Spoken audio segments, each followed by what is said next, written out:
Hello and good morning, or whatever time you're watching this fancy little thing we've got set up here. My name is Olivia Celenza, and I am the co-creator, co-director, and co-producer of Arkhamites. My name is Sam Wurdemann. I am the co-creator of Arkhamites, and I also wrote the music. And we have the honor and privilege to come to you with the Arkhamites Director's Cut, Yay! where Sam and I are going to be talking about the show all while you watch it. We're really excited to be here with you, and let's get started. All right, we're gonna sync this up. See how this works. Here we go. 3, 2, 1, go. All right. Here we are, Liv. Oh, I'm so excited. We've been meaning to get this done for like 4 or 5 months now, and here we are, finally going back and rewatching it. I'm so excited. Are the memories flooding back yet? Oh, yes. I remember writing this show over our spring break, and we were really coming at this through a love of Batman the Animated Series, and we both have such a passion for Batman villains. This kind of came second nature to us. Mm-hmm. We've been working on this idea for like well over a year now. Originally, we began putting a draft together, I think, winter of 2022, and then we went and we workshopped it with a much smaller production and cast. And they were the best. They were the best. A lot of returning faces, too. And then we went and we did that workshop performance with Ithacon in 2023. Shout out to Ed Cato because he was awesome. And from there we went and we pitched it to Ithaca's second stage, which is one of the student theater troupes on campus. I think it's the oldest student theater org that still remains to this day. And we were there fall 2023. Yeah, I think production? it was fall 2023. God, time doesn't exist anymore. We're coming up a year on the full production. Mm-hmm. And before we get into this, I just want to say that Will is incredible. Will Sherman, everybody. This whole cast is incredible. We had about 43 people audition for the show, and all of them were absolutely fantastic. It was the most any Twisted Minds show has ever had. It's definitely our biggest production to this day. We remain very proud of how it turned out. Will Sherman was sort of a jump scare for us. He came out of nowhere.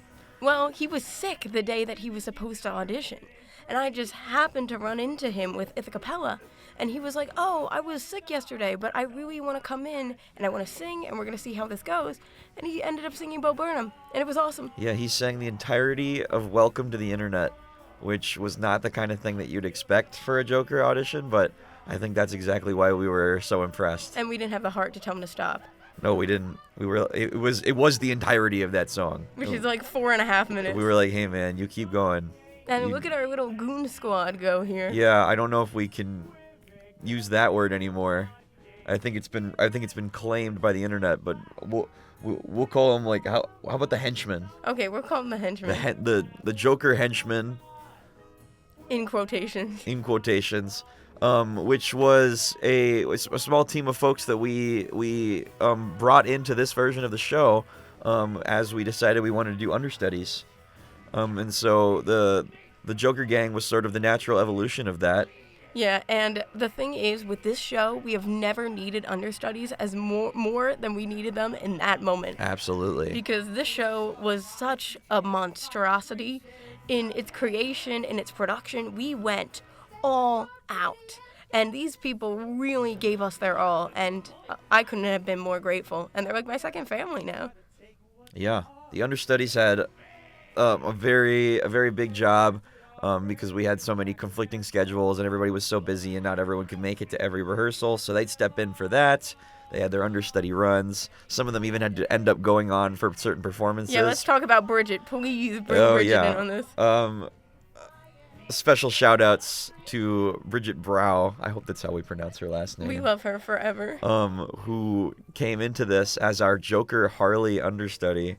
Didn't know that eventually that would mean she would be going on as both of them for performances. Yeah. So we had 3 performances. Bridget was a henchman for one of them, and then Joker Harley, which is an insane run. And she literally did so well, and I am blown away by her talent, by her drive, by her passion, and her willingness to go along with our scheme and say that we were so unbelievably cool. Yeah, we miss you, Bridget. Yeah. I love this whole cast. Let's talk a little bit about this opening number, because this was not the first opening that we wrote for the show. If you watch the recording of the workshop, you will see a completely different number. Yeah, and there's a lack of confetti cannon at the end of this Lack one. of confetti Oh, wait, cannon. I love this part. It's so clean. We ran this number so many times that it is literally drilled into their heads, and you can see it as they go through the number because it is so crisp and clean, and I love it, and I'm so proud of them. The original number we wrote, we liked it. It was okay. It was a different vibe. Some of the workshop cast says that they still prefer it to Breakout, but in context of writing a song for a musical to open the show and get people excited, I knew that we needed something that really smashed you into it, that really like grabbed you by the throat and was like, hey, we're gonna be Batman villains now. Get on in here. Speaking of the recording, the old one that we did in the pub, you'll notice that Zach, Matt, and Jaden, who played Mr. Freeze, Two-Face, and Riddler, are all returning cast members. Not in that order, but they're all returning cast members, and we are really grateful that they were able to come. Ted was actually supposed to be in the original cast. That's right. But Ted had broken his leg at this point in the production of our Ithacon performance, and he was like, hey, I don't think I'm going to be able to do this. And we had our dear friend, Meg Eckerson, step in 3 days before the performance was supposed to happen and absolutely crush it. Some other names that we want to shout out from the original cast. We got Paige Sokol, who played Poison Ivy in the workshop. I miss you, lover. And Feb Schenk. I hope. Again, I really should learn my friend's last names. Yeah, I think that would be really beneficial. As the original Condiment King, Brittany Anderson bringing a very different swing on that character, but both equally beloved. And you can't forget that we were Harley Quinn and Joker. And then ourselves. We want to shout out ourselves. Yes, absolutely. Also, the original Joker and Harley Quinn. I think it's really funny because Brady wasn't even called back for Condiment King. Yes, that's true. We just thought he was going to be a goofy guy. We didn't expect that. That was one of our curveball moments. We know we wanted Brady to be here. You know what? Let's give it a try. Let's see what happens, and it really worked out in our favor. I also think to note that when we talk about our understudies, we loved the vibe of these 4 people. Like 5 people. 5 people. Can't forget about Colin. No, but we're going to talk about Colin in a second. So we got 4 lovely people, and we were like, we need them. We love their vibe. But Colin was a special case because both of us had worked with Colin on Addams Family. I was Wednesday Addams, Sam was Lucas, that's how we met. But Colin was Pugsley, and he was my brother from another mother. And we were like, we need Colin in this show. This is going to be his last show here at Ithaca. Regardless, I don't know where, but Colin Longo is getting in this show. I blanked out. Did you also mention the fact that he was in the original cast of Burr? He was in the original cast, and so was Jaden. Yeah. And Alexa, and Lily. Yes, but Colin, too, because if we're talking about Colin, Colin came and joined us in our first Twisted Minds production, and this was bound to be the last one that he could do before he graduated, so we knew we wanted him to be included. You can tell by how low the timbre in my voice is right now that it's really early in the day when we're recording this. Good thing that you called this out, but Burr and HGM, Hope to Spare Musical alums are all in this show. That's right. We got a pretty good even... I think it's 4 Burr people, 4 Hope to Spare people, 4 people from the original workshop, if you count Ted, and then 5 new ones? Yeah, I think that's how the math checked out. Which is such a great even split. This is a melting pot of Twisted Minds lore in this cast. All stars. And our absolute family now. I think that they are all so wonderful and bring so much to these characters, to these people, and they really made them complex and three-dimensional. And the big thing about this show was that we wanted people to exist outside of the context of Batman. Because a lot of these villains are so unbelievably strong and relatable, but we never really see them for their own wonderful personalities and complexities. When we did the original workshop, everyone who came to see it was able to fill out a form and give us their feedback. And a couple people said things like, "Why isn't Batman a character? Why don't you add Commissioner Gordon or something like that?" And we were pretty adamant that we kept it out of the show as much as possible, because to us, putting Batman in this context is just like antithetical to the point of this show. Is to highlight these characters as themselves. And a really interesting note on that is that we wanted to separate them from Batman. So we were like, what are these good qualities that don't get a lot of attention? And how do we bring them to the forefront of this narrative? Yeah, I think we knew pretty quickly that the way to bring out their best and their worst qualities was to give them like an ultimatum of some sort. And so early on into like the development of the show, we knew that the Joker or whomever needed to give them this task of like, are you going to drop a nuke on Arkham City or on Gotham City or not? And because that's like a big enough question that it feels like they all have to take it seriously.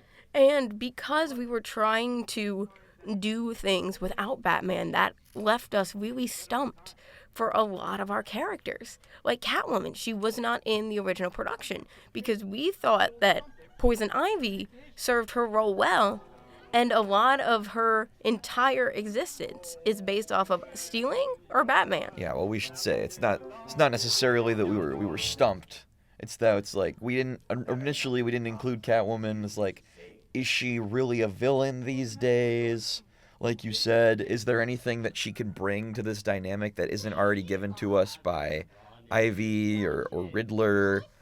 And eventually, I think we found a real little niche for her. Mm-hmm. And we also used the Lego Batman video game as the inspiration to make our pairing. So if you go through it, you see Riddler The and Two-Face. dynamics in the show, yes. Riddler and Two-Face, Catwoman and Penguin, Harley and Joker. We love the Lego Batman video game. Undefeated, goated video game. Let's also give a shout out to our huge crew behind the scenes of this production. This recording's just going to be us naming people. But I also love all these people. They're all so wonderful and great.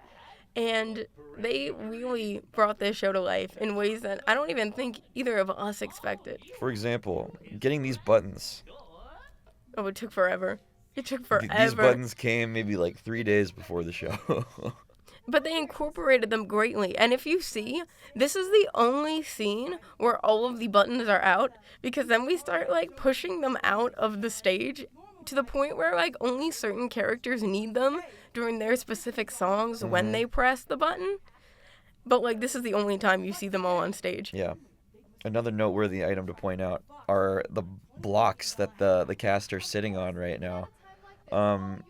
We didn't know if we were going to have these. We knew we wanted something like it because in such like an inventive space as the one that we're using, we wanted to have these blocks that could be all purpose, multifaceted. We could move them around and we could mend them to wherever they needed to be. They could be Riddler's therapist chair, or they could be these large platforms for folks to stand up on to seem more imposing or whatever. Or a bed. And so we ended up borrowing these from Ithaca High School. So Ithaca High School folks, we really appreciate you for that. Yeah. It took days for us to paint all of these. And what we would in your apartment. Yeah, and what we would do is we would load all of them up. Every single time we had rehearsal, we would load them in our stage manager's car, Kay. And then what we would do is there were 8 blocks that we had to take up and down 4 flights of stairs every single rehearsal day. The Wayland School of Music, where we performed this show, did not allow us to store any of our stuff in the space between rehearsals in our tech week or whatever. So every day we would load all of these things into someone's car and we would bring them back here. And then every night we would bring them back and load them all the way up to the top floor of our garden.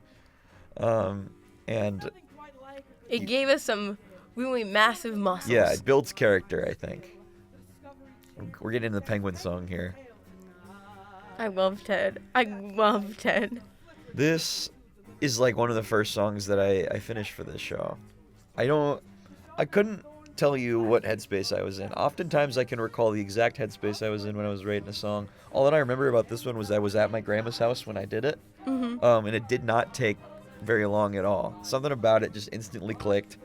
Penguin has definitely been one of my favorite characters to expand upon with this show. Yeah. And you know who agrees with us? Matt Reeves. Oh, yeah. We're recording this like a week or so after the Penguin show just came out. Oh, yeah. Also, not to mention, all of the characters all have very distinct sounds. So you would tell me, hey, I want Penguin to have a big band song. And it is so evident that it fits the characters so well. And this is also just a banger. Yeah, the album's going to be a lot bigger of a band. But yeah, the whole pitch was that it was like this jazz night at the Iceberg Lounge kind of thing. And I think that just makes a lot of sense for Penguin. So it came very naturally. Yeah. And shout out to Becca Laurie for this tap number. Yep. Becca's our choreographer. She's perhaps the only person in Ithaca that's busier than we are. And so we did our best to give her as much time as she needed, but she was always running from point A to point B. Whenever we could get her, we got some magic like this. So, Becca, we love you. Can't wait to work with you again. We are working with Becca again. That's why I said, can't wait to work with you again. But we can't tell you why we're working with Becca again. Okay. Well, thanks for that. Sorry. Reveal that info and then not explain why. No, I can't. They'll have to wait and see. Follow Twisted Minds for more content. We got a lot going on here. So this zoom in on Ted's face right now, I also want to point out that with this show more than any before it, we were able to reserve time in our tech week to bring in Peter Gillen, our videographer, who I love Peter. Just so fantastic with all he does. And he did all of our shows, all of them. To this day, he has recorded every show that we've done here in Ithaca. This Arkhamites was his magnum opus because he has since graduated. Peter, if you're listening, we love you. He's not dead. He just graduated. Right. Oh, here comes the big note. I'm so excited. Okay, I'll just say that while this is happening, he came in and we spent a whole Thursday night getting all of these fancy shots like this one you're watching right now for all of the songs, and it really just adds to the effect. It just makes it look so beautiful. That is the last time we were here. Ted hit that note. Ted became a bass. Yeah, Ted's voice is not able to hit that note anymore, but we will be very happy for till the end of time to know that we got it on camera, so it's fine. The last time.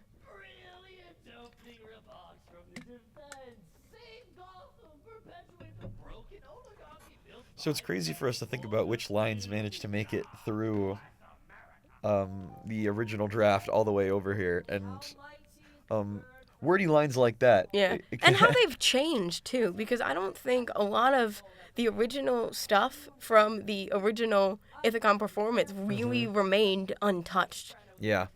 We did a real clean sweep of this in the summer of 2023 because we knew we wanted to expand it by at least, like, half an hour, and it really gave us a chance to jump in like very excruciating detail to all the stuff that we didn't get a chance to talk about before, while also adding like 3 new songs. Right, we added an act 1 finisher because we now have 2 acts.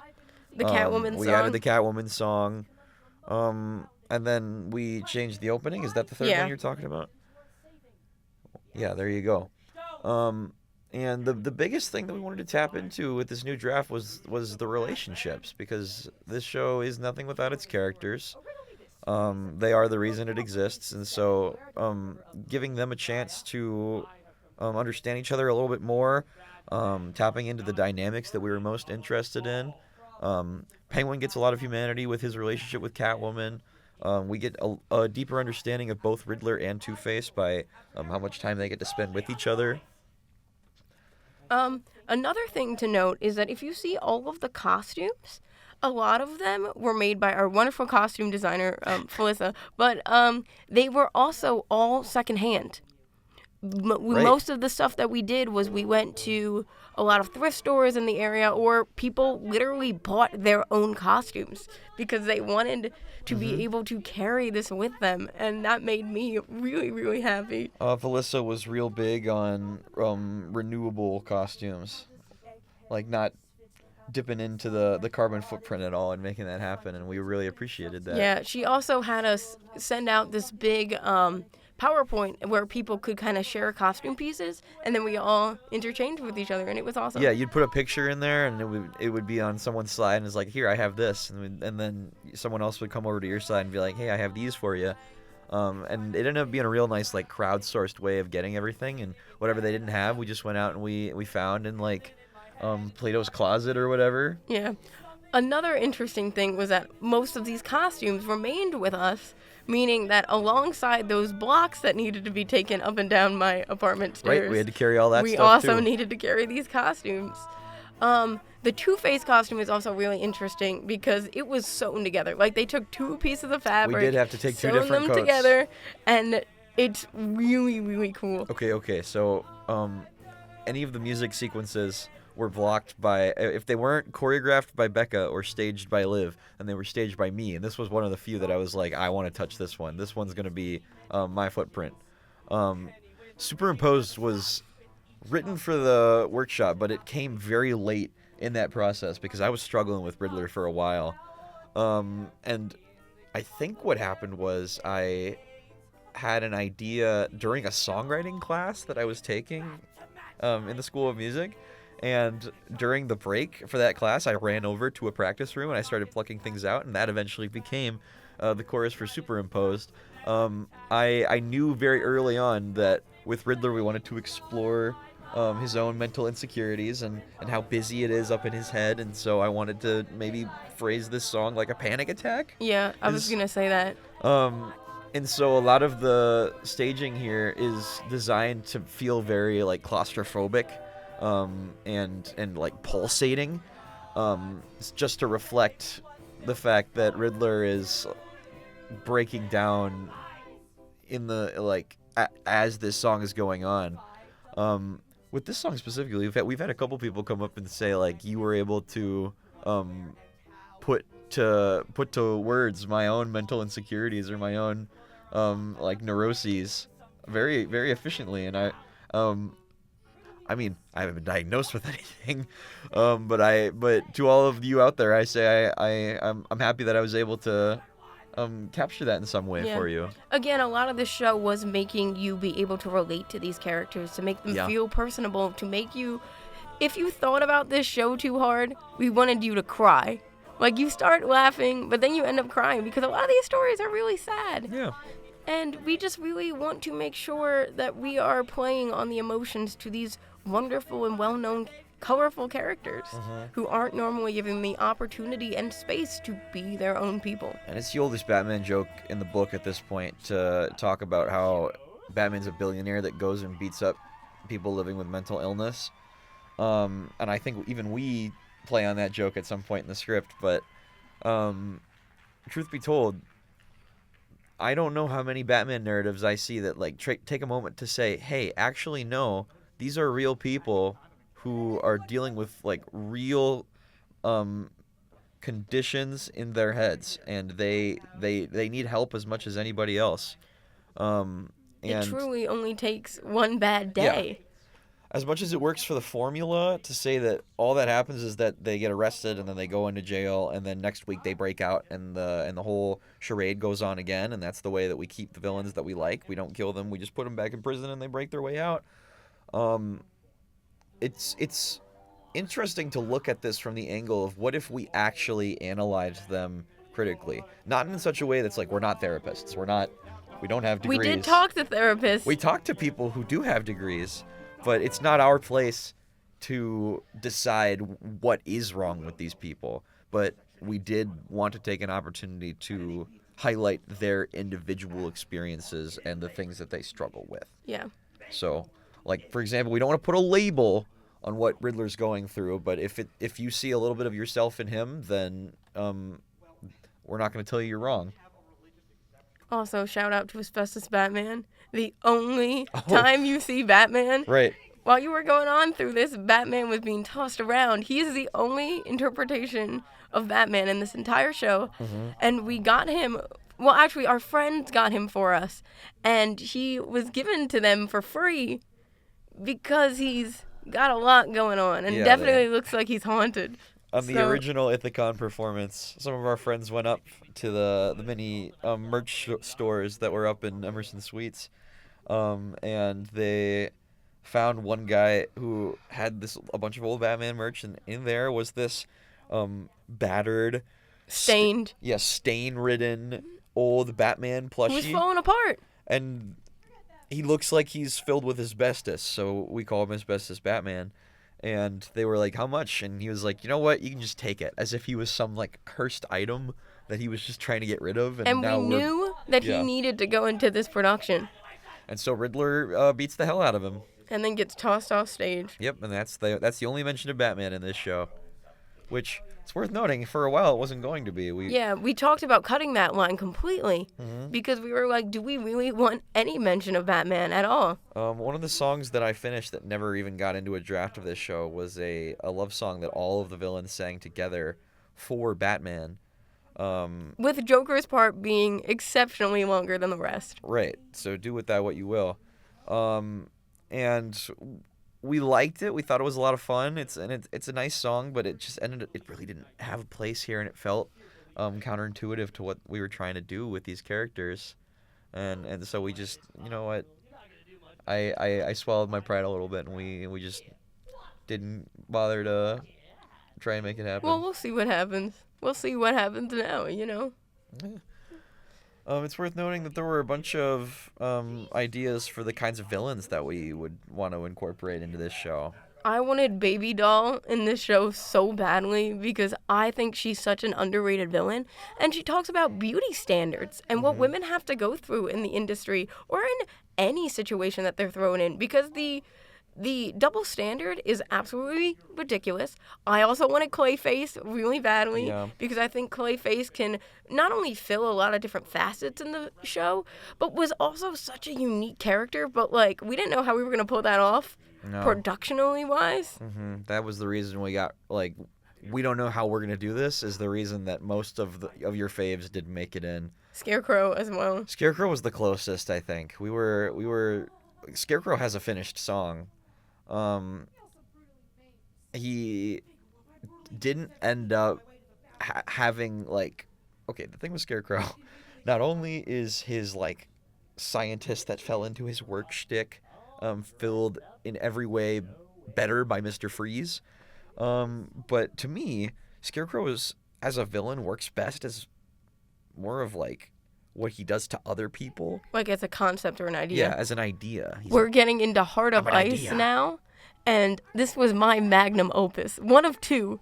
And which is an oxymoron. No, let me you can't have two. Let me cook, magnum Sam. opuses. You gotta let me cook. So this is one of two, and I wanted the sheet so bad. I knew it. I knew what I saw the opening, and I'm like, if there is a sheet, I want to have a dance in the background where it is Victor and Nora from the past dancing with Freeze from the present. And I was like, we need to make this happen. And our lighting designer, Christian Grotto, was like, I see you, I hear you, we're gonna run with it. And so we have somebody with a light right behind stage, and they're shining it through. And we also realize that Clark is really, really tall. We love them, but Clark is so tall that at points you can see their hands and limbs go over the sheet, but I think it looks so good. Kay ended up sewing two of Sam's bed sheets together in order to get this, and big shout out to Patrick and Ashawn for holding the sheet. This is their one job in the show, and they did it so well.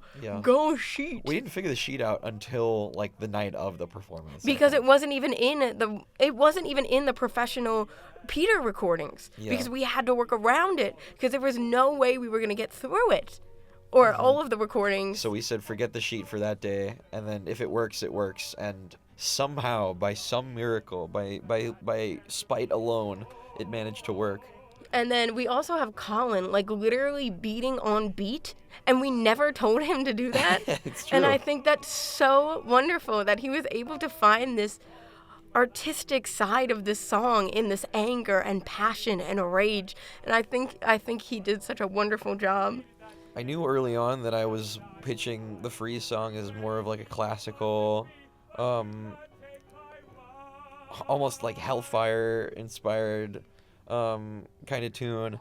And early on, while I was writing it, Liv was like, who would we want to get Mr. Freeze for? And I was like, I think I want a Matamori type, but I don't think that we could get Matamori. And then I said, I'm just going to ask him. Yeah. And then he said yes.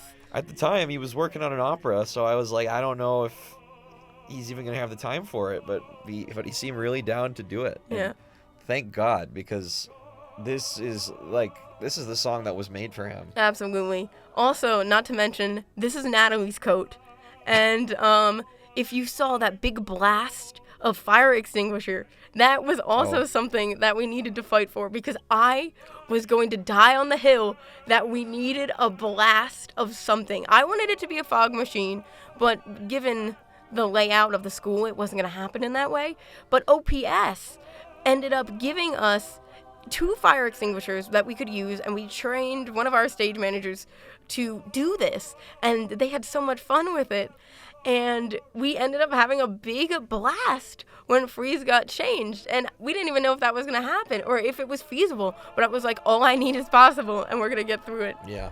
It's absolutely insane that we got the fire extinguisher in the end. Also, when they lift their candles, or like when they lower them, they do it in such a way that is so in sync that I literally squeal to this day, because I am so proud of them. Mm-hmm. We ran this number so many times. We had a 6-person lift for Jaya, and she took that like a champ. We want to shout out Jaya for a second, who Jaya's first show with us was Hope to Spare musical. She was Hina. She was Aoyase Hina, and I didn't know that she was such a Batman fan until we talked about it at the student org fair last year when we were promoting this to incoming freshmen. And as soon as she was like, I'm an avid Batman fan, I really want to be in this show, we knew that no matter what, we needed to get her in somewhere. And to join the Joker gang and be a part of that, and also to be our Nora Freeze and Poison Ivy, and understudying for Poison Ivy and Catwoman. You gotta check out this shot in a second, because I know so beautiful. Peter didn't even intend for this to happen, but it's like, there she is, and then it was for you, and then she walks away and she disappears into the light. She's gone into the ether. It's so good. And this white light shining back on his face is just like, ugh. With the blue. Like, the color combination is just so brilliant. And I really thank the Arkhamites for really giving us their all. Yeah. Shoutouts to the ice freezing up Matt's beard right now, and as well as his face. That was Adina. That was our wonderful makeup team. That was one of the things that we knew we were really going to have to put a focus on when we came into this production, is that all of these characters have very distinct faces. Sam didn't want me to put him in a fishbowl. I wanted a fishbowl really bad. Yes, I also didn't want Mr. Freeze to be in a fishbowl. It would have been so good. For example, you gotta paint the clown makeup onto Joker. You gotta paint half of a deformed face onto Two-Face, and that ended up being like an hour and a half before the production, people coming in to get their faces painted. So to all the people who helped out with makeup, I mean, that includes Dina, Becca, Molly, Sophia. Y'all did a great job. Yeah, and Two-Face alone is worth like a standing ovation. I loved it. I loved it. We wanted to go for like an animated series type Two-Face. Because I think the animated series Two-Face is so pretty. Like, I think, like, he's so beautifully grotesque. It's so easy to make him boring. Yeah, like nowadays, he's just, like, gray and bland, and I hate it. Like, I will talk to Sam about this, because Matt Reeves ended up coming out with a new Batman show, Batman Cape Crusader, and I'm always like, with Bruce Timm, and I'm always like, man, I'm so excited to see what this Two-Face is going to look like. It was just kind of like half his face was maybe a little bit stretched out. Yeah, womp womp. Truly. Womp womp indeed. I didn't like it at all, and I complained about it to Sam. And funny enough, he says a line about making his own justice, which is so funny. Right, in the show, these, like, or do we make our own justice? And I was like, oh my gosh, Sam, we're Batman I was writers. like, somebody was watching Arkhamites by Sam Wurdemann and Olivia Celenza. Yeah, and it was so cool, because I was like, I really felt like a real Batman writer in that moment. Mm-hmm. Also, the gender-bending penguin, I mean, we did it first, but, like, go off, I guess. We wanted to do our best to both do Joker and Harley's relationship accurate, and... Oh, I can talk about Harley forever. Harley Quinn is my favorite Batman villain. She was the first character that I could ever relate to in media, and maybe that's saying something about me, but, you know, every night I would come home and my uncle and I would watch Batman the Animated Series, and I would always hope and pray that it was a Harley episode because I loved her. I thought she was fun and creative and flashy and silly, and a lot of times we really do not make silly characters smart, and they don't have that duality. And I never saw a woman on television that could be funny but also smart and sad and angry and have so many layers of emotions and complexities. And it made me really happy to be able to bring her to light, because my favorite thing about this Harley is that she's operating in such a gray area, because she's gotten to the point where she understands that the Joker is bad for her, but she doesn't want to necessarily push the status quo. Yeah, it's that weird middle ground that many stories don't get a chance to talk about. Because this is before she goes on her arc, before she's able to understand her worth, to understand who she is outside of him, to be able to fall in love with the wonderful Poison Ivy. And it takes a long time for her to get there. And she understands that this might not be the end-all be-all in this moment. But every step that she takes is something that allows her to really gain her understanding of herself and what she deserves, and how every day is a step in the right direction, even if it is a small step of hesitancy and self-doubt. And I think that's beautiful. Pretty early we knew we didn't want her to, like, just get up and leave the Joker, because this is all taking place in the course of, like, a couple of hours. And also, it wouldn't be true to her character. Right. She has been through this cycle of, oh, you know, I'm getting hurt, but I also know that he loves me because he'll do something that shows that he's kind of looking out for me, even though it is only for his own self-gain. And I think that that's really interesting, because I also intimacy coordinated with Dean Robinson, and we talked about this with Will and Alexa and Bridget, and we were like, hey, how do we describe this relationship? Why is this kiss happening? Why are we really building this up? Like, what do you think this is important? And all those answers are yes, because Harley wouldn't be Harley without going through what she went through with Joker, and it's sad, but now she's become one of the most iconic women superhero superhero recognizable faces in comic book history. I don't remember how many seasons of the Harley Quinn animated series were out by the time that we started working on this. I think it definitely preceded us. I think there were definitely certain aspects that we were vibing with. One or two by the time that we had started writing on it. I think that particular iteration of the character is based off of, like, this like last decade of Harley Quinn content, where she's finally off on her own. She ditches the original suit, and she's got the blonde hair with the pink and the blue tips. Yeah, we even talked about what we wanted to do with her here, but we also knew that bringing in any element from this new era wouldn't do her arc justice. So it's kind of like Harley whenever she's in prison. Like, she doesn't have as much of the makeup on. She has just been broken out of her cell, so she doesn't really have a chance to get into any of the real fit. While I played Harley in the Ithacon performance, I was able to pass that role down to Alexa Chalnick, TikTok sensation, who literally missed a rehearsal of Burr because she was nominated for an iHeartRadio Music Award. Mm-hmm. That was the only time she missed anything, and now she's going on to write music with the Dan Povenmire for Hamster and Gretel. And I think she's so cool, and if you want to check out her upcoming project, Lucid, you might hear some familiar voices as Getting some Wasps promos today. and we're Forks. Oh my gosh, where to begin with Poison Ivy? Or Lily, like truly. Or Lily Kimball Wattress. Like a legend. Both legends in and of themselves. What you gotta know, like, the thing you gotta know about Lily Kimball Wattress before anything is that Lily's actually really funny. And you wouldn't know that just by meeting her on like day one. But when you get to know Lily Kimball Wattress, she's hilarious. She's so goofy. Yeah. And she doesn't really take herself too seriously, and I think that's wonderful. The second thing that you gotta know is that she's a fantastic musician.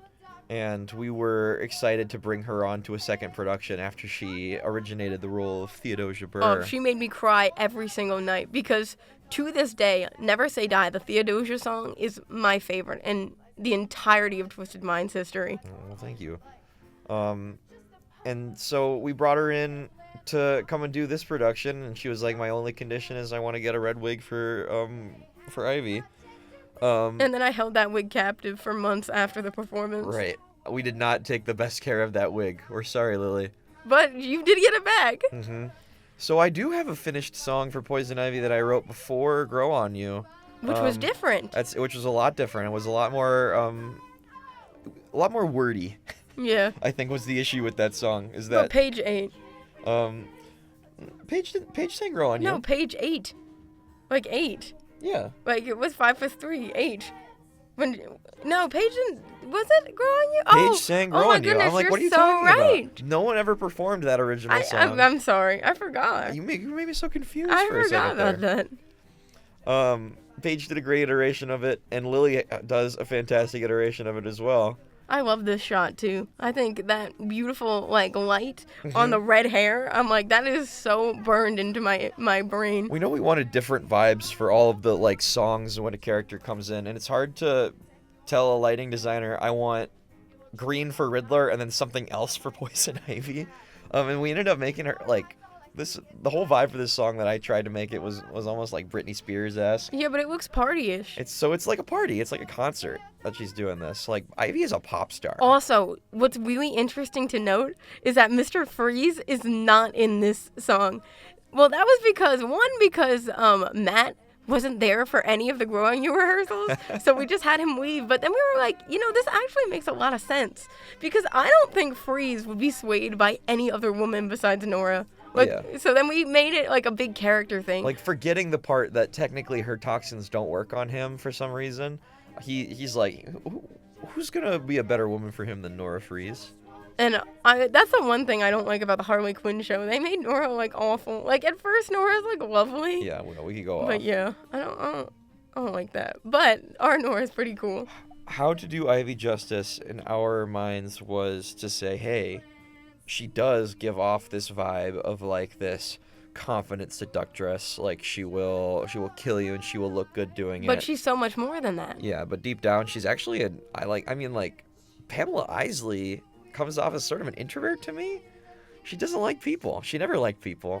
And so, can you imagine what it would be like if you as an individual don't enjoy interacting with others? But then they're kind of like drawn to you. You don't like being touched. And yet the powers that you have been given sort of like the best way for you to utilize them is to trick men and lure them into your grasp, and then when you've got them you finish off the job. And she's decided to go down that path in the name of her great cause, but that doesn't mean she has to like it. And I think that's a really interesting way of looking at it. I also just think that Eat the Rich really just describes her perfectly. Yeah, like, Ivy has been an understandable character for many years now, and the longer that things go on, the more right that she ends up being. And again, the less over-sexualized, the more complex she becomes, and the more fully fleshed out she feels. Because, I just feel like a lot of these women are very much reliant on Batman or reliant on their sexualities, and we don't really get much more out of them. Mm-hmm. And as a woman myself, I feel like I need to do them justice. Ivy is definitely one of the easiest to understand. That there's more to her than just being a Batman villain. If you listen to her for 3 seconds, where she's like, "I think rich people are killing the planet," and you're like, "Oh yeah, you're right about that. Well, what's your plan?" She's Go like, off, Queen. "I want to kill rich people." You're like, "Okay, well, I can kind of They understand gaslight that." and gatekeep. And so then she can says, girl boss. "And then I want to kill everyone," and you're like, "Oh well, I'm everyone. I'm not necessarily a fan of that." You know, Sam wanted to cut this bit Oh my in the gosh. production. I just want to put that out there right now. You did. You wanted to cut this I in want this to point out, production. I also pitched the original Hey Ya bit, and I wouldn't have gotten rid of it if I didn't think that I had the right to. But yeah, but I hated that idea. when That we was said an we might awful cut Hey idea. Ya, everyone was like, "You can't cut Hey Ya." And now it follows us everywhere. Yeah, it didn't it worked this time around. I felt like when we were doing the workshop, I was like, "This is gonna be a make or break joke," but people let's bring it back. Let's see what happens when we do it here. And that Nora used to breathe line. Yeah. Yeah. We couldn't get rid of Nora It used was to breathe. iconic. Even if it is technically just stealing from an Avatar meme. But also, it's funny. It's really funny. Also, Ted's delivery of "No One Cares" is so funny. I go back and I listen to it all the time, and I'm like, that is hilarious. Selena has felt like an outcast her entire life, and we felt that the best way to quickly illustrate that is to make her seem like the odd one out in this group too. I also think it's really funny because we played off of cat tendencies without making her a cat. Yeah. It's this, she's always felt like she's needed to be out for herself, and so often in the staging you will see that Catwoman is sort of off in her own little world. And the only person that really seems to know how to break into that world is the Penguin. Because of Lego Batman. Because of Lego Batman. And perhaps other things too, but mostly Lego Batman. And bringing him into her narrative brings out good things for both of them. Like in the original draft of the script, it's all good and nice, and Penguin's a nice character, but it also feels like he doesn't really get a lot of good He's qualities. not very likable. No. Like in the first draft, we were really trying to, again, make you want to relate and root for these people who have been cast out by society, who have been stepped on and literally just written off as the worst of the worst. Yeah. And we wanted to make sure that we broke that mold, but the hardest person for us to really come to terms with that was Penguin. Yeah. And so we were like, how do we continue to keep that traditional Penguin narrative while making him very, sad and maybe not sad, but, you know what I mean? It's fun to make him a rich asshole, and that's where all of the fun, right? Like the good jokes and the enjoyment we have writing for him. And then we comes made from. him a father figure. But then you give him this relationship with Selena where he sees a lot of himself in her, and he doesn't want her to end up down the same path. But he as doesn't did. really know how to communicate that. Yeah, because he's never really had a deep relationship with anybody in his entire life. And so he does cover that up with a lot of jokes and a lot of jabs, but at the end of the day, he means really well. So, honey, why include the Condiment King? Because there needs to be that unwavering sense of optimism and light and fun. That's not. I was gonna say because it's funny. But no. But I think Condiment King really plays that role of, okay, guys, we're in this situation, and it really stinks, but I'm just really, really happy to be here and to be included, and let's do some really fun stuff together. When all these guys are singing about, I lost my wife, or I'm having a breakdown, or I want to kill everyone, you need a little brevity on the subject, and so whenever we needed that, Condiment King was there for us. And we never once really wavered on the fact that we wanted Condiment King in this show. Yeah. A lot of people were like, why didn't you put in a lot of other joke villains? But we were like, we only really need... Who's funnier than Condiment King? Yeah. We only really need... And we only really need one of them. Yeah. Okay. This is your problem child, too. Brady was unfortunately my problem child for this recording. You will notice that between the recording that we have from the show and the one that we have, watch this. Yep, there are his glasses, and his hair is tucked in, and it's Brady. Okay, but we gotta give Brady some slack because he came in to record this while he had this like Brady was like skin suffering infection from some rare infection in his skin, and wasn't able to make the final performance, but was able to make it for this. And I was like, Brady, I beg you, I need these fancy shots. I need, like, can you at least show up for this much? Oh, and he did, and he was fine. And we found out that it really was just that, a really rare inflammation that then went away, because even the doctors were like, yeah, we had no idea what happened. So, poor Brady. Yeah. Brady Anderson, one of the funniest people we know, and it was kind of a fluke that he ended up playing Condiment King. It's weird to think about that. Funny he wasn't enough, even called back for it. I also told Brady to audition at a BIPOC Unity kickback, and I didn't think he was gonna sign up. You told Brady to audition at a BIPOC Unity kickback? Well, he was walking through this big barbecue, and I'm like, hey, are you free to audition for this show? And then he did. Fair enough. And now we get to work with him again in another unnamed project that we will not discuss. Bro, you can't keep doing this. If I had a nickel for every time I mentioned this unnamed project, I'd have 2 nickels, which isn't a lot. Oh, okay. But it's weird that it happened twice. So, in the original draft of the show, the Condiment King song was a lot later on in the story. It was because we didn't want to kill him off too soon. No, it was like the last thing before Mr. J. And it was nice because you got to keep him around longer, and it does feel like this big, like, 11 o'clock number. We're going to call it the 11 o'clock of Act 1 number. It's still fun. It's still nice. And we talked about it. We were like, we really don't have a better place for this. Because the thing is, this really sets the tone for the rest of the show. Because you have all of these people like singing about really dark and depressing things, and he's trying to unite all of these people. Also, right now, Will was talking to my roommate Sarah. Love you, Sarah. You mean off camera? Yeah, off camera. Joker is going to your roommate like, you seeing this shit? Yeah, it was so funny. But anyway, we really didn't want to kill him this early, but we also had no other choice. It was the best way for us to be like, things are serious now. No more funny jokes. Yeah. And a good thing to note now is that most of the songs in the beginning of the show have a clear direction. Like, Penguin is like, we're going to save the city. Riddler is like, let's get rid of it. Freeze is like, no, we are better than this. Ivy's like, no, we aren't. And so the rest of the character songs are very gray as they kind of go through the emotions and see what they truly want for themselves. Yeah, the further we go into this, the more it's like, it's not really clear who's in the right and who's in the wrong here. I mean, you would have to assume that anyone who wants to drop a nuke on a city of people is in the wrong, but you know, it's yeah. You at least want to understand where they're coming from. And again, at this point too, Two-Face, Catwoman, and Harley really haven't expressed which way they're leaning. So a lot of that is really just also making this decision with them.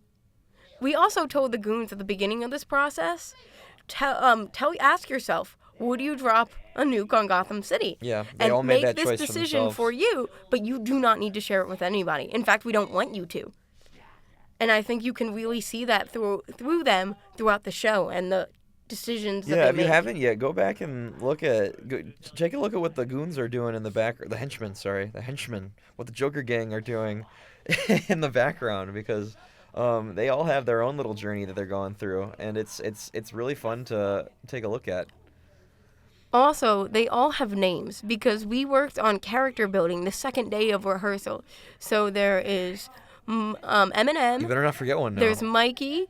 There's Melee. There was Fabio and Bonnie. Bonnabelle. Yeah.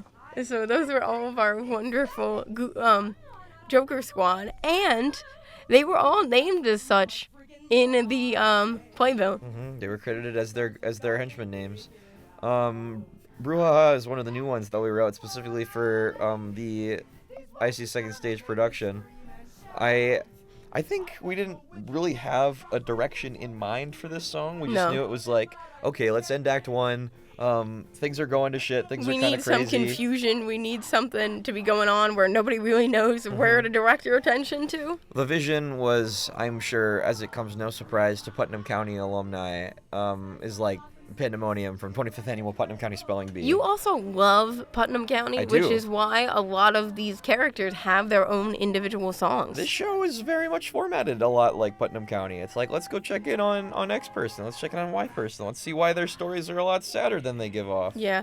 Also, what was really interesting was before we solidified what we were going to do for the Ithacon reading, Riddler's song was first. And then Penguin's right. song was second. But then we realized that you kind of forget about Riddler. And we were like, oh, well, we can't have that. And so we reworked Riddler. We changed the order of the songs.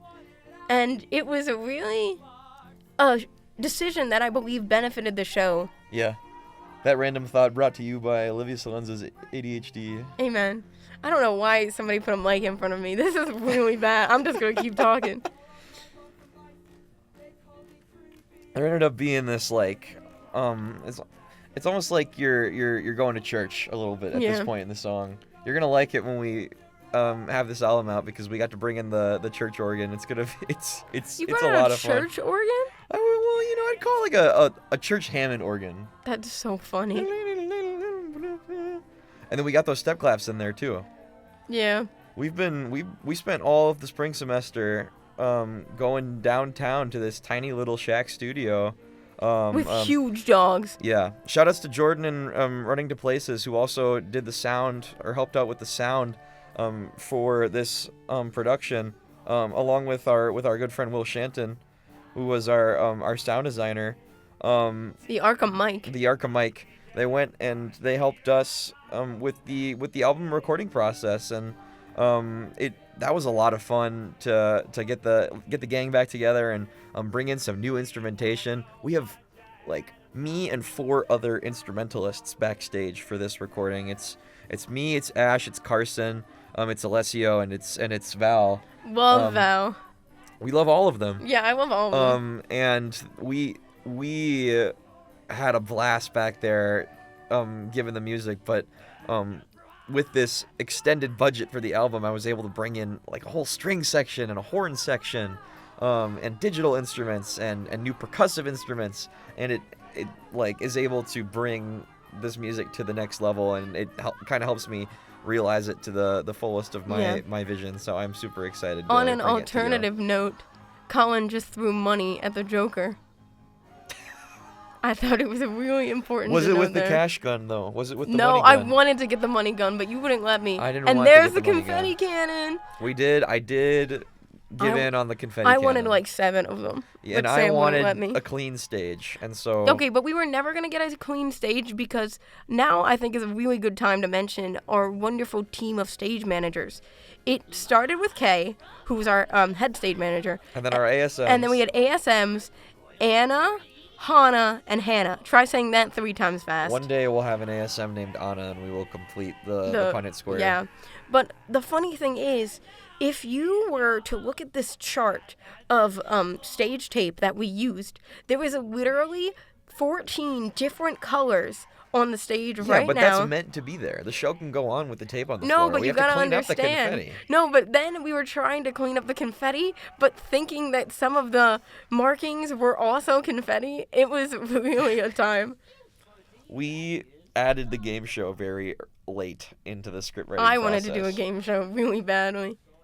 I don't remember how we came up with the idea. I think I was the one where it was like, I think we need to do a game show, like Family Feud-esque.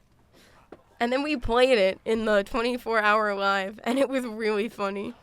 We played Family Feud, and Liv designed the Family Feud when we did our Twisted 24 live stream.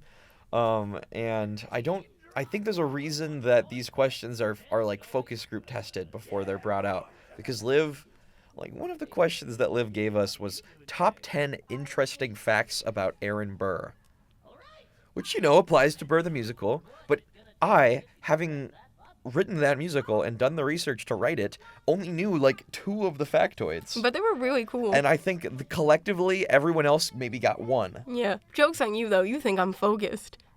No, I don't think that. Oh, but I also can we please shout out Caitlin because all of Caitlin these Wagner. all of the Projections. projections are so intricate and beautiful, and they really set the scene up really well. Yeah, that was an essential inclusion for us. Um, we wanted to do something a little bit more than like a Google Slides presentation. Because that's what a lot of these shows on campus are Yeah. resorted to. Student theater typically does it that way, and we wanted to take it one step further, and we wanted animations and stuff like that. And so we we talked to Caitlin, and we were like, hey, do you think you could try to figure this out? And it was very it was very down to the wire, but the results speak for themselves, I think. Yeah. Some of these are like really nice. And then they wrote us a lovely little note at the end of the production through the designs, through the projection designs, and it was really cool. It was a little thank you note. Oh, right. And it was on, like, because there's a timer that you're only going to see once throughout this video. You literally only see the timer once, but it's up throughout the entire show. Yep. After every song, it shows back up just to remind you how much time is left. It's a ticking time bomb, and you can tell how many things we want to talk about at once in this scene. But I wanted to shout out at the beginning when all of the henchmen are sort of acting as if they're preparing a live studio broadcast. My favorite little moment is Sophia Politano counting us down before we go live, and I wanted to shout Sophia out specifically. I love Sophia. I think Sophia and Jaya both fill this role of being the glue that kind of holds people together and holds the show together. Because I've worked with Jaya a ton of times, and she truly is unmatched in the way that she lights up a room, her positivity. And then this was our first time working with Sophia. Yeah, but Sophia, we was kind of a strange pick for us to make the Penguin Riddler understudy, which if you know Sophia wouldn't be the first two characters that you associate with her, but we stand by that decision 100%, Yeah. especially in the fact that she's a very talented tap dancer. Yeah, and I also just do not think any production moving forward is complete without some form of Sophia Politano. Two-Face. Oh, let's talk about Jaden. Jaden's been our good luck charm since the beginning. Jaden was Aaron Burr. Jaden was Yasuhiro Hagakure. And since the beginning of our vision for this show, Jaden has been Harvey Dent. Yeah, it was to the point where we were like, okay, who do we think could do this song better than Jaden? Well, Well, it's maybe the not, rare yeah. it's the rare case that like when I was writing the song, I was envisioning Jaden singing it. Which, at that point we had already said, hey, do you want to play Two-Face in our workshop? And he was like, yeah, I'll do that. And the result is this like 60s swinging, bringing the horns kind of piece. Yeah. For Two-Face, which I think with a lot of these guys, the song that they ended up getting is not the first thing that you imagine for them. But then you think about it, and But you were walking with Stevie Wonder for a long time with this song. Mm-hmm. Another interesting thing to note was that the only two people called back for Two-Face were indeed Will and Jaden. Mm-hmm. And the funny thing was, Will really played Two-Face like a Joker. And it was really funny to see we that. were watching it like, this is just the Joker. And so he's going to be the Joker. And the only other person who has played Two-Face in that time is, of course, Clark Schutz. Love Clark. Clark was sick during auditions and Actually had to send in. sick with COVID-19, and had to send in video stuff. Wasn't even really able to send in anything but the Riddler callback. Yeah.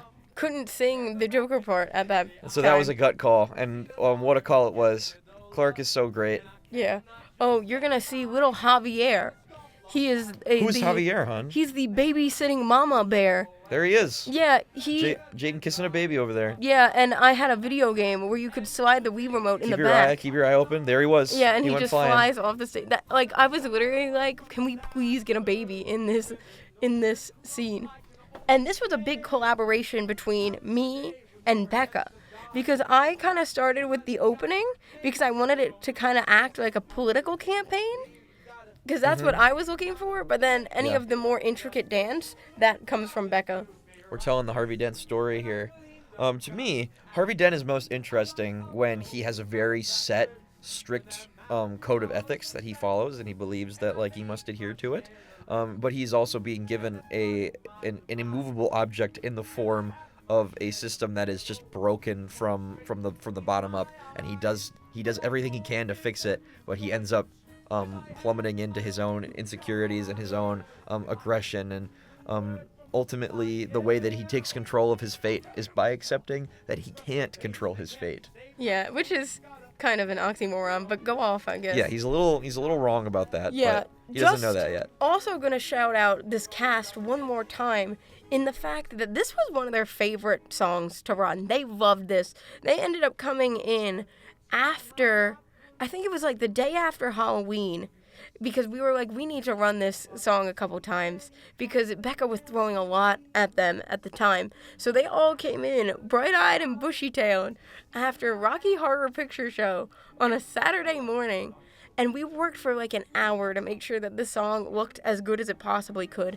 and it really is evident in everything that they do, how much they loved this show, how much they cared about our vision, and making sure that it was brought to life with justice. We love these guys. This is, in my opinion, like the example of how you do a perfect cast. Absolutely. I don't think there is not a bad thing I could say about any of these people. Mm-hmm. And after this production ended, I cried like 14 times. This is not a bad thing to say, but Jaden Collier never met something that we put on his face that he couldn't somehow manage to get off of his face. And Burr, it was hard for him to wear a mask properly without it falling off. In this show, it's the fact that his mic is like dangling by a thread, no matter how we do it. And this isn't really his fault, but we ended up getting a lot of that blue. Yeah, all on the coat. All on the coat, and you can see it especially in the fancy shots. He's going through a lot in this show, and he's sweating like a motherfucker. Yeah. And the result is what is definitely not his face falling onto his jacket. But also for the aesthetic, man. Mm-hmm. But I love that. Becca really did such an incredible job, because this was designed by her, and I loved it. We even got the silver hair. Yeah, thank you, Adina. Funny thing was, oh my goodness, we were like halfway through, I think it was like during Tech Week, and we did spray paint a lot of people's hair, or not spray paint, hair color a lot of people's hair, and we couldn't find the green hairspray for Will Sherman, who plays the Joker. So we have had to make so many emergency Walmart runs, because if you look in the party section, there is like cans and cans and cans of green hair dye, but nobody could find it except me. And so they come back and they're like, it wasn't there. I'm like, what do you mean it's not there? And so I end up going the next day and I got like 10 cans of it. So we were able to make sure that Will had green hair. And you had green hair at one point. I did. I had a little bit of green hair. I did the green hair, and then I painted the red lips on my face. Because you had to go on for the understudy run. Oh, you mean for that? Yeah. Right. That's a crazy story, because Bridget wasn't able to be there for the understudy run, and Will wasn't able to be there to jump in and come back as Joker because he was at Ithaca rehearsals. Yeah, I think so. Or something like that. And so for that day specifically, there was no one to go on for Joker. And so, like, the Wednesday before the show, and we had a test crowd to come in to see it. It was me running on to play Joker, and then running back off stage to play keyboard for the music. Yeah. And that was a very fun night, all things considered. Yeah, I came in for Mr. J so that Alexa had somebody to work with, because Alexa and Lily couldn't make the other run at the time. So this was the only time that she could practice. And so I'm like, I guess I have to be Sam's stand-in for this number. But also, that was like the best audience that we had throughout the entire 4 nights. They were so here for like all of it. We love preview runs because it's mostly devoid of like your close friends, and not devoid, it's full of your close friends and family. Yeah. And so they're gonna be real supportive, and that was just they like were a very so loud. It was so wonderful. We felt good at going into the performances because that was such an energetic crowd. Riddler and Two-Face. Lego Batman. Okay, yeah, Lego Batman, but also their relationship sort of fell into place very naturally because they're both characters who are driven by obsessive compulsions. Um, Two-Face cannot make any decision without flipping his coin. Riddler needs to infuse all of his crimes with these puzzles, and both of those things usually end up being their downfall. You could say that they're two sides of the same coin. You could say that, but that would be a joke that we Ba-dum-bum. already made in the show. I just made it again. Okay. Do you remember how we had to describe to Kay the need for the coin that Two-Face flips to be big enough that you could see it from a distance, but small enough that he wasn't like carrying this big ass coin with him everywhere he went? And remember how Kay had to hunt for a two-head-sided coin? Right. Because, again, Kay is truly one of the best of the best. And if we had a crazy idea, Kay was like, okay, how are we going to make that happen? And then Kay did. So really grateful for all of our wonderful stage managers and assistant stage managers. I'm at a point here. I'm gonna let you know that I may before Jet Black Curtain ask us to pause the video very quickly, and then we'll come back. But I'm just letting you know that right now. This little. I loved this part. That was so funny. On weekends, I DJ weddings as the Blizzard. I was gonna say that the Mr. Freeze DJ joke Is because you are a DJ. came out of me being like, I DJ weddings on weekends, so that would be a funny thing for him to reveal. And then we also thought it was really funny to have this little back and forth between Freeze and Catwoman, because it's like, man, what do you mean that they have this odd connection that I think just makes the whole show feel a little more realistic? Mm-hmm. What is your damage, Cobblepot? Why can't I seem to get a word in without you ripping me to pieces? They very much. They're frustrated at each other in the fact that they're a lot more alike than either of them care to admit. Especially Selena, because she spent this, especially this second act, being like, Penguin, why do you keep messing with me? I'm just trying to live my life. I don't have anything to worry about. Okay, and we are going to pause this recording in 3, 2, 1. And we're back. Okay. You really wanted this reverb. The alone? I did want the alone. Alone. Sorry, I was going to be like, the people watching this didn't even know that we just disappeared for like 5 to 10 minutes. Right. Penguin going with the alone. Very reminiscent of that. We also had a lot of lines that were voiceover. Mm-hmm. I was going to say, it reminds me of that one SpongeBob episode. Yeah. Alone. So Jet Black Curtain. I think this was the first thing that we did for Catwoman in the show. Yeah, and we knew we wanted like a Bond-esque song. Mm-hmm. It just made sense for her very early on to base it off of like the old James Bond theme songs. Yeah, you actually asked like a Shirley me Bassett kind of thing. to send you a list of James Bond songs that I enjoyed. And so you kind of gave a listen to there. It's definitely like Diamonds Are Forever more than anything. A little bit of Goldfinger in there. And it the reason that we wanted to do something like that is it's on the surface very grandiose and cinematic. But it also plays into the fact that Catwoman feels this need to come off as this grand, like, spectacle kind of character. Because a lot of it is indeed a facade. As she's trying to find herself and her place within this world that doesn't really want her. Yeah, the decision that we made is that Catwoman thinks she's got it made. She's turned herself into this amazing, forgive the pun, cat burglar, stealing diamonds and being rich and living the high life, but it's kind of like a gilded cage, so to speak. Because she, like, that the sacrifice that she makes is that she doesn't really feel like she's connected with anybody in her life. Ever since the days of living as a stray on the streets. She's got Penguin, but does anyone really have Penguin? No. Except money. Except money. Except the concept of money. And birds. And birds. He likes birds. Caca.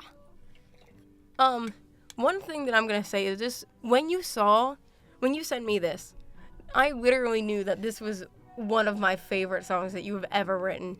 Really? I loved this song. From the minute I heard it, I was like, I relate to her. I love the swells and the fades and the dynamics. And I think adding Val into this with the violin really put a nice little bow on it. Well, have you had a chance yet to hear the recording version with all the horns and stuff? No, I haven't. But one of my dear friends, Joel Staub, was also on the violin team for this.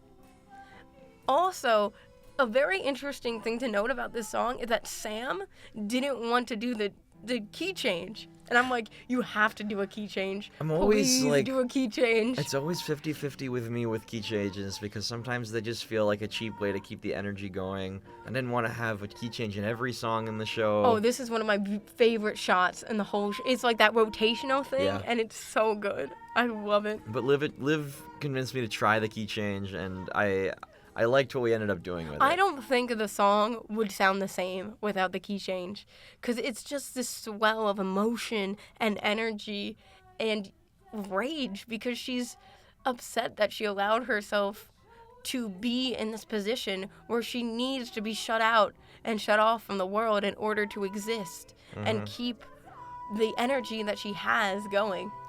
The preview crowd was like a good judge of what was working, what wasn't, and I think I remember distinctly that they were clapping by the time that we hit the key change. Yeah.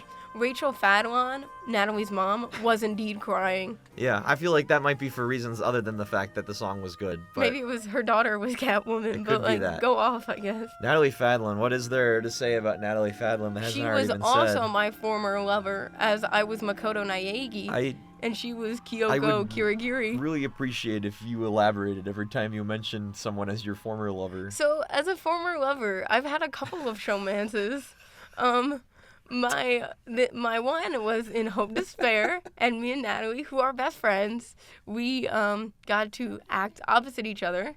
And then me and Paige were Harley and Ivy. Yeah, So I have to shout out Rin Deegan in this moment because every time we talk about Natalie Fadlon, I have to tell Rin Deegan, you were right. And Natalie has since become one of our very dearest friends. She's also part of the Twisted Minds operations team. which is the two of us, and then Molly Dubner, Eloise May, Zachary Lawrence, and Natalie Fadlon. Mm-hmm. And that's the team. Natalie and I are also working on a little original project together ourselves. With a hung librarian. and for a Divergent trilogy, which that's all we're gonna say about that for now. I think that's all that can be said. Yeah, you're just gonna have to wait and see. Coming in 2025. We can see the timer up there. We can finally see the timer up on the projector. Caitlin made like 30 of those or something that they just keep showing up at different points in the show, and we rarely get a chance to see it because we're so focused on character faces at this point in the recording. We also had about 4 different people on camera, and then if you will notice, at one point after the Two-Face song, for like a solid 15 minutes, there was only one camera with one angle for the song. And so we lost all those dynamic shots. We did lose a lot of footage by Act 2, which is just like the recordings never go perfect in these processes. We basically had one night to get this one specifically because this was the only time that we had this full cast to perform the show. Which is kind of crazy to think about, that this was like a one-night only event. Like, truly, you really needed to be there. And Yeah. if you know, you know. And so if we lost footage from any camera at any point in the night, we don't have that camera. We're not going and using it from another night like we did with Say Burr or whatever. But thankfully, I mean, we had the specialty shots for one thing, but it doesn't really ever show. I mean, I forgot about it until you brought it up, so I hope... thought it was interesting to note because, like, we have so many different angles and perspectives. Mm-hmm. And, again, hats off to Peter for allowing this to happen. Because if you go back and you watch Burr, you can see how much he has grown as an artist and a videographer. And we're just really lucky that we had so much time to get to learn and grow with him. Yeah, we're going to miss his touch. Something worth noting about Ivy, and I think the reason that the Ivy-Harley relationship works in many different canons is that Ivy doesn't like people, but Ivy does like Harley. And she doesn't really know how to express it at this point. Yeah. Or Harley's just kind of not picking up on the signs. Or available. Yeah, that Um, too.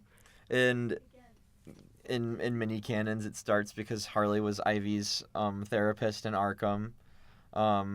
And in many canons, it's that they meet doing crime together. And usually the result is that Harley just kind of understands how to break through Ivy's shell. And This is my second magnum opus. hang on. I just want to mention that before, Ivy, despite being the person who seems the most adamant about dropping the nuke, still takes a moment to be like, wait, Harley, do you really mean that? Because I don't want you to do it if you don't mean it. Yeah. You know, it's her better instincts kicking in. And I Okay, we think- can talk about I it. also just think it's really cool that she is putting Harley at the forefront, or trying to put Harley at the forefront of her own narrative. Because again, she doesn't really have that sense of self because she's been so swept up in this abusive relationship for like 2 years of her life at this point. And we knew we couldn't not talk about this, and we couldn't not have a bigger discussion about this. Yeah. Because that's my girl. Definitely the biggest discussion. This song is like 7 minutes long. Yeah. But I told Sam I need to do this song. I had so many ideas. I knew exactly what I wanted. And Will and Alexa were so wonderful to work with. The only bad thing about casting Will as Joker is that he's such a nice guy. Yeah. So watching him be so mean is like, It's funny for us to Yeah. be going through the rehearsal and then we'll be done and he'll turn to him and is like that I like that. That was good. Nice job, everybody. yeah. And again, everybody was such a trooper. And we made them run all of these numbers so many times over because we just wanted to make sure we could make it the best that it possibly could be. Yeah. Like, we knew we weren't going to get a perfect show, but we were going to come pretty dang We close were to gonna it. get pretty damn near it, especially with such perfect a Harley Quinn as Alexa Cholnick. Yeah. My favorite thing is I remember so many times that they would forget these arches, and I would be like, arch, arch, arch, arch, and then it worked out so perfectly, and I'm just so proud of them. And we even had a dramaturgy night where I kind of talked about the reason why this staging is the way that it is, where everybody kind of acts as Harley's inner thoughts about how she's so swept up in this romance and this fantasy of a perfect relationship. And then as we get through the song, it kind of becomes more apparent how mistreated she is. People really like this part for some reason. Oh, but I also think it's shot so beautifully. Like, it looks like a scene from a movie. Oh, the lighting here. The lighting, is that was beautiful. also something, I was like, we need reds. And at one point, I want more and more red to be snuck in as reality slowly starts setting in on her. Shout outs to our lighting team, the Arkham Lights. Really couldn't have made half of this show without them. If you also look at the recording, Will's eyes at this point look up at you, and it is so sinister that it literally shakes me to my core. She was like, I need to make sure that we get the one where he's looking directly into the camera. And he's like, hee, I've got her now. Because he knows exactly what he's doing to her. That's I don't know how old of a theme it is at this point, but it's with this relationship and also in just like how the Joker functions, it's that his backstory is so vague that he's allowed to give you whatever you need. I don't even know if he remembers his own backstory, but he knows exactly what to tell Harley to win over her sympathies. And I know our favorite Joker is one where it is a little more ambiguous and Yes. left to interpretation, which allows us to kind of do a little more with him. Yeah, the big question a lot of people have is like, why doesn't the Joker get his own song? Why do everyone else get to have their quote unquote happy ending and the Joker ends up running off with mustard in his eyes? And Spoiler. yeah, sorry. I mean, if you're watching this without watching the original, what are you doing here? But spoilers. Joker is not, to me, a character so much as he is a force of nature. I was going to say a vessel A that propels vessel. everybody else around him forward. Joker is not going to change. That's just how he functions in his best moments. He's never looking to get better. He is only looking for chaos, and he is only looking for disorder and disarray. And typically he finds that in Batman, but when he gets a good idea, particularly like this night, he'll sort of scrap that plan and go do something else. And so he's barred off the doors, and he's making sure that Batman and the cops can't come in and ruin the fun. The only people who have a chance to save Gotham are literally the villains. Batman could be right outside for all we know. Yeah, we don't really talk about where Batman would be in this moment. Yeah. Well, Maybe he's stopping Clayface. If Joker really didn't want him to come in, Joker would be able to do that. Joker is able to, like, the magic of Joker is that he can essentially complete any task if his will so determines it. Yeah. I also want to note that a lot of these characters do go through an arc. Everybody except Freeze. Because at this point in the story, we believe that Freeze's arc was truly complete. Yeah. Because you kind of go through that narrative where he loses Nora, he realizes what he's done and the harm that he has caused, and so he is kind of that one grounding element within these ever-changing villains. We thought he worked best as an example of what the other villains could be. He's sort of already worked on himself and come to accept that he needs to change and is trying to take the steps to do that, and he's trying to sort of exemplify that to everyone else. And it's I think with all of the many like arcs that these characters need to go through, it was a nice conservative way to make use of him. Yeah. Also, fun thing to note that in the Ithacon reading, this part was actively sung by Penguin rather than Catwoman. But I do like this little Gotham Sirens moment that we get now that Catwoman is here. Yeah. We got all three of them. We completed the trifecta. Oh, and I love this part because everybody's hand movements are so great, and then we panned the Joker who's just like, "Yeah, I'm bad. What are you gonna do about it?" And it's so good. Another aspect of throwing in Catwoman too is like you can't go in and add an obscure female villain character like Baby Doll or Huntress But I or whatever. wanted to so bad. Without having Catwoman in there, because people are just gonna ask like, "Where's Catwoman?" I know we were talking about this before. A couple of other villains that we really considered and didn't make it to. Like I really wanted Bane, but we wanted to do him justice, so we gave up on Bane pretty quickly. Also, not to mention, we don't really have the student population to make sure that we can pull somebody. Correct. Right. And we talked about Killer Croc for a while. We thought that makeup was just going to be nuts to try to figure out. But I think it would have been cool. But again, we have to ask ourselves, what purpose would this have What can you do fulfilled? with Killer Croc? It's a boring answer to say that he's just a big, dumb, stupid guy, because there is a lot of cool stuff that you could do there, but it's like, that's another whole can of worms. I played around with Mad Hatter. That would have been a lot of fun, too. Is there anyone else that we got? I don't think so, but I also think... We didn't talk Scarface very much. No. We also talked about... I guess we talked, kind of about Ra's al Ghul, but we also knew that wasn't going to happen. He's a different kind of Batman villain. He is his own separate thing. He doesn't go to Arkham. I don't really think he's got any mental illness that he's living with. To me, he's not part of the rogues gallery. Yeah. I also think that throwing anybody else in would off-kilter all of the beautiful character building and dynamics that we really worked to a T to nail as Even when we added possible. Selena, we had to ask ourselves, like, how does this change the whole energy of the room?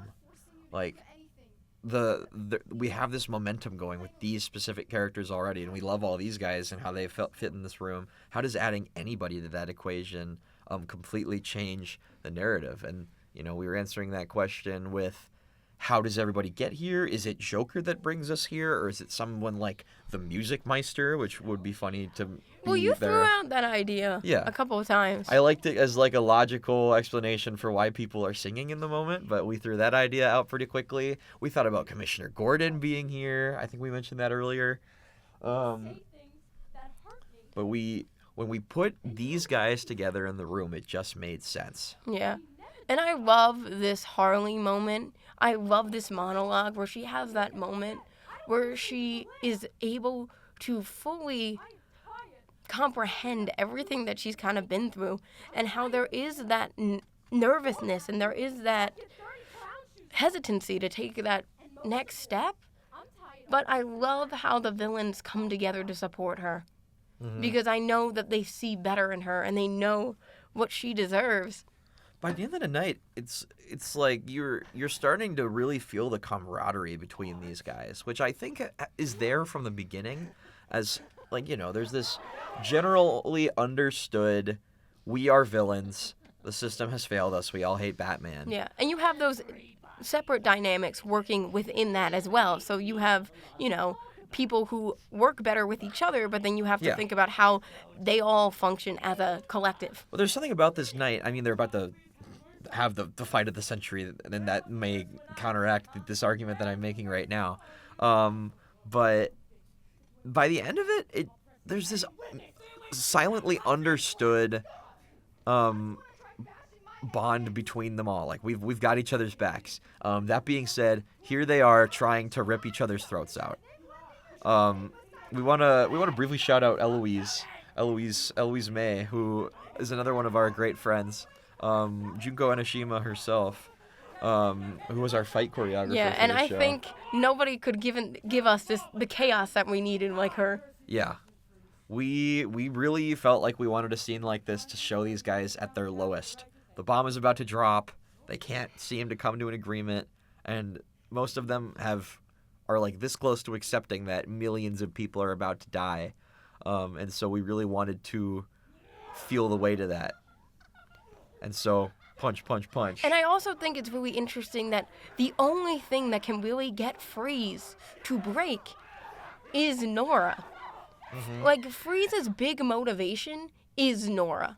Yeah. Everything he does is to try to better himself for her, to be the person that she believed him to be. When we didn't have this fight scene, I was like, something's missing with Freeze. And the moment that he hears about Nora and is like, I'm coming for you, that's like, okay, now it all makes sense, because even Freeze is able to crumble under pressure. And finally they need Harley to bring them all together, which after all this time where it feels like they've all had her back, now she's going to take a moment to have theirs. And this allows like her old self to really shine through. It's not all there, but you can see that she's really smart and really self-driven and has the skill and know-how to bring a group of people together. Yeah, and it's not in this particular recording, and I don't know if we still kept it in this version of the script, but earlier on, Ivy mentions how once Harley was just her therapist with the big loopy glasses, and at some point in the drafts, at this point, Harley would reach into her pocket and put the glasses back on. And she would like, I'm sorry, I can't see you straight. And then she'd put the glasses and suddenly she can see. And there was this whole bit where she looked at Two-Face and she was like, oh my God, Harvey, is that your face? I just thought you had a big mole or something. That makes a lot of sense. I loved that bit. I don't know why that was cut, but I loved that bit. It might have just been, I don't even know if it was just like, Alexa had so much to do with this monologue that we didn't need to have another thing going on or whatever. But you can, with how much the audience was cheering for her earlier, you can feel just how satisfying it is for her to finally be like, okay, shut up. We need to talk now. And the funny thing is, for the preview crowd, after Harley said her whole monologue, everybody was like, yes, you go, girl. It was like slam poetry. They were like, so oh, good. yes. They were snapping. They were there for her. It was so great. Mm-hmm. And the powerful thing about Alexa is that you can feel her pain through every line that she delivers in this. Because I would run lines with her, and especially this monologue in particular. And she just carried herself so powerfully.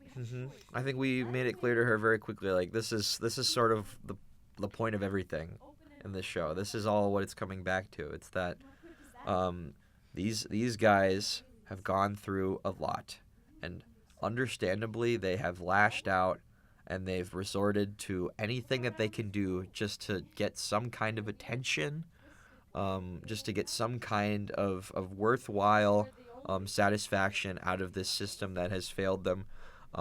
Countless times. Yeah, and the scary part of it is that they might never get back to where they once were completely, but that doesn't mean that they can't try, that there isn't some way for them to be better.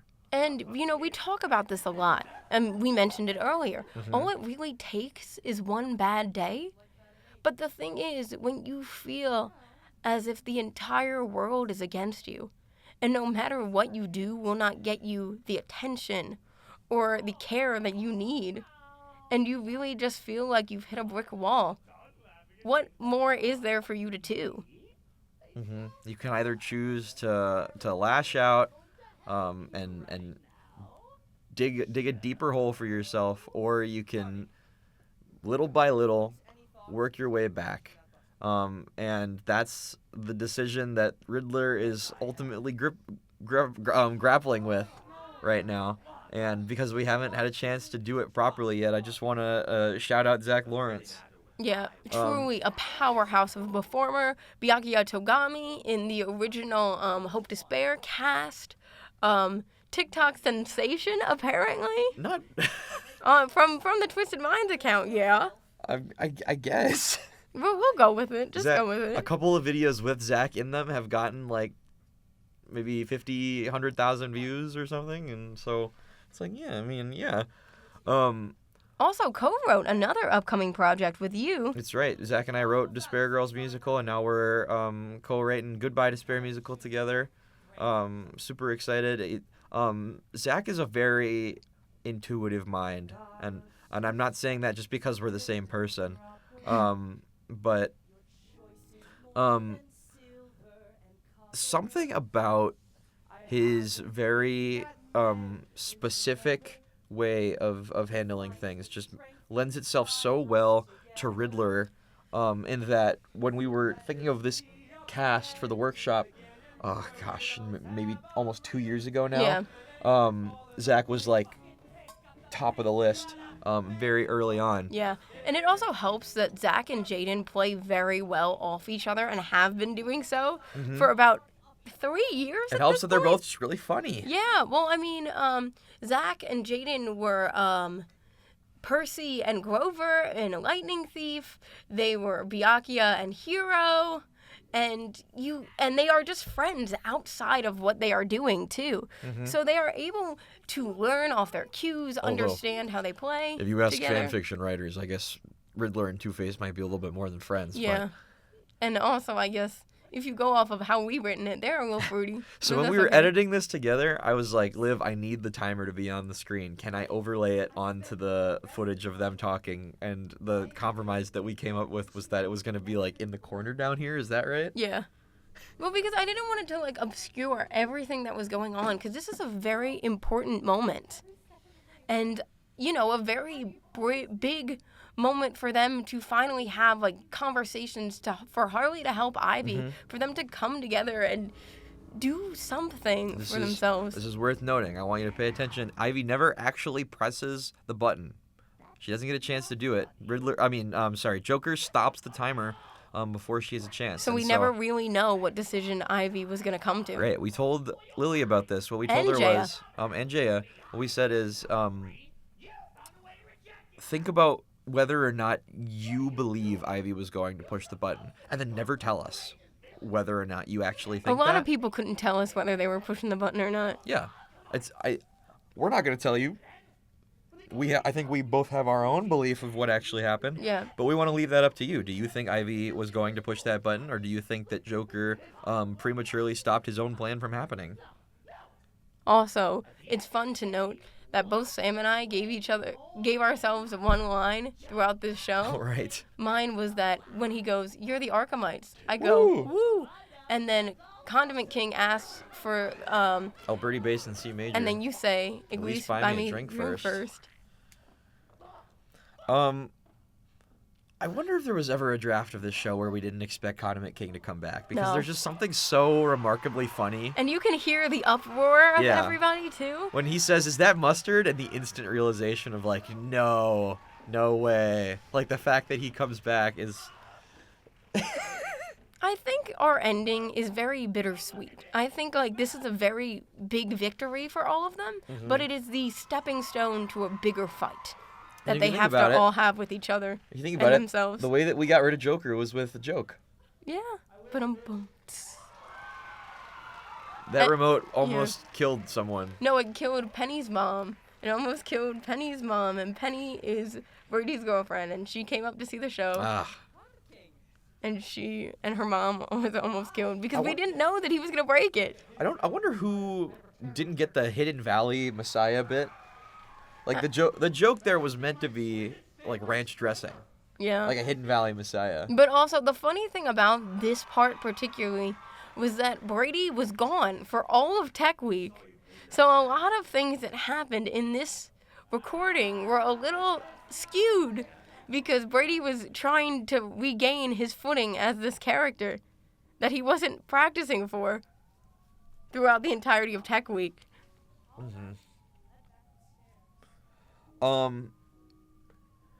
I think Broken People, despite being the last show that you see, the last song you see in the show, was actually the first one that I had an idea for. And I think it comes down to the fact that this is like us restating our thesis Yeah. with this show. It all comes back to this fact that, well, the last line can speak for itself. We are here in spite. We might have been all right if anybody else had cared. And then they played this really gay, and that makes me really happy. Yeah, we didn't tell them to hold hands. We didn't tell if the shoe fits. We didn't mean for that to be Harley accepting her gay fate. Well, she's a bicon. Yeah, she's she's a bicon. She's a pancon? I thought it was bicon. Depends on what comic you Yeah, I read. guess you're right.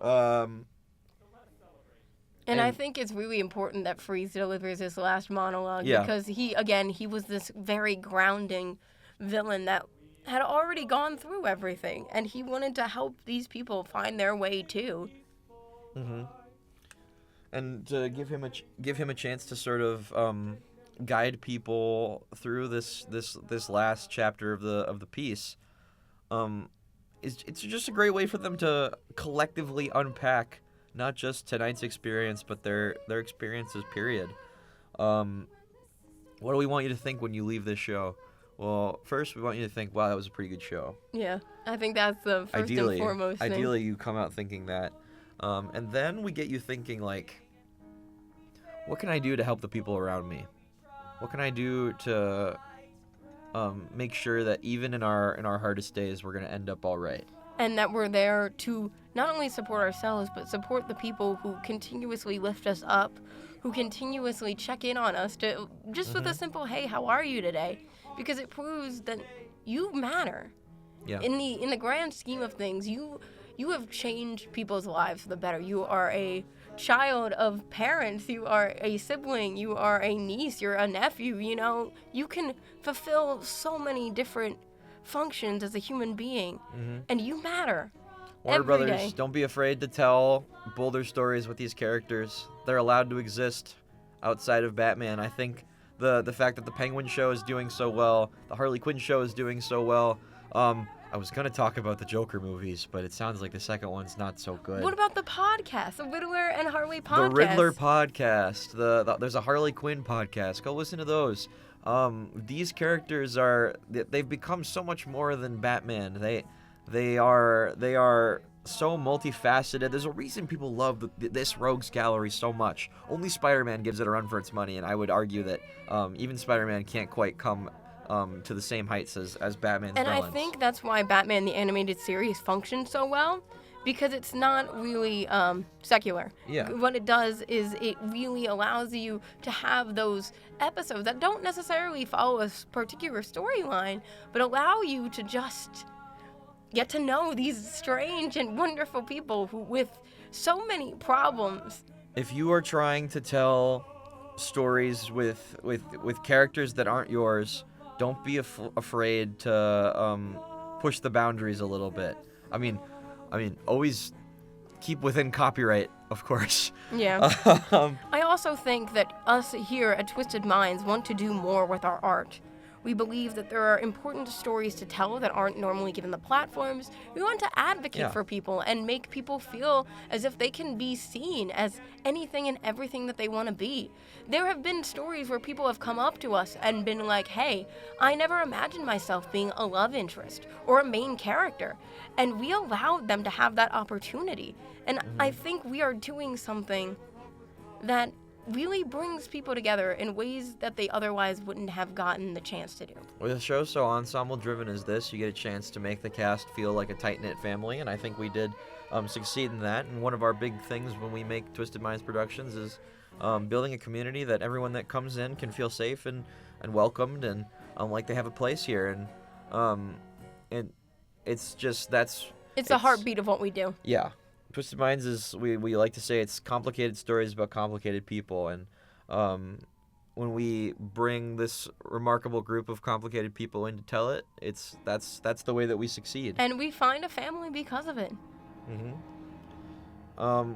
We'd like to take a moment to thank you for listening in on through this. And to give a huge shout out to Piper Davis, who came in and helped us get this recording all set up. We've been trying to cook this for 5 months, we were talking before we started. It's been a while that we've been meaning to come around and do this, and we're excited that we finally have a chance to make it happen. So yeah, thank you for sticking around this far.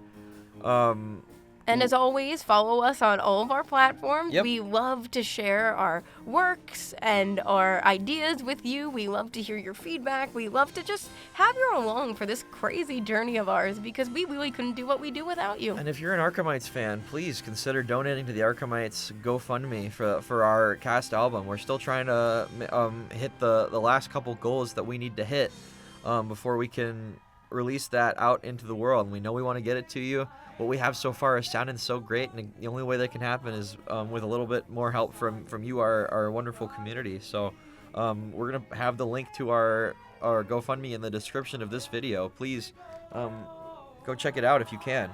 And as always, stay weird and wonderful, because that's what we like to do here. Weird and wonderful things with awesome people who make our dreams a reality. Yep. We're going to let these credits roll, but once again, thank you for joining us on this journey of ours, and we hope you have a great day. I'm Olivia Celenza. And I'm Sam Wurdemann. And we are signing off. Bye-bye. This world can't leave me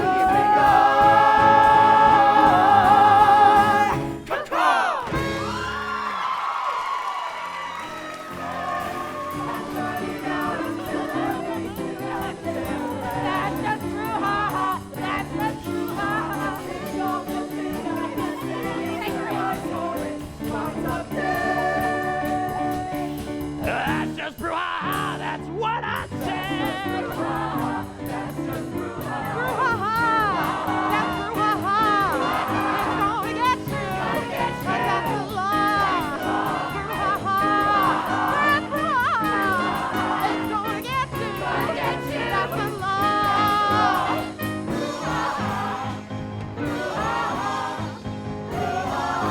We'll be right back after these messages.